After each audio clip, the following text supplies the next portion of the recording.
Hi guys, buenos dias everyone. Time check na kita.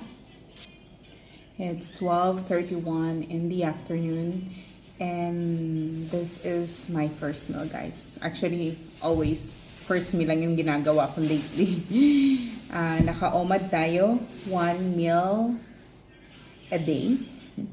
Nagkakamali ako dyan guys. And ready na din yung food ko dito. Meron akong isang egg. Actually, leftover to from yesterday, yung pork sabaw ko. Pero, inad ko yung beef din sa sabaw. Okay, see guys.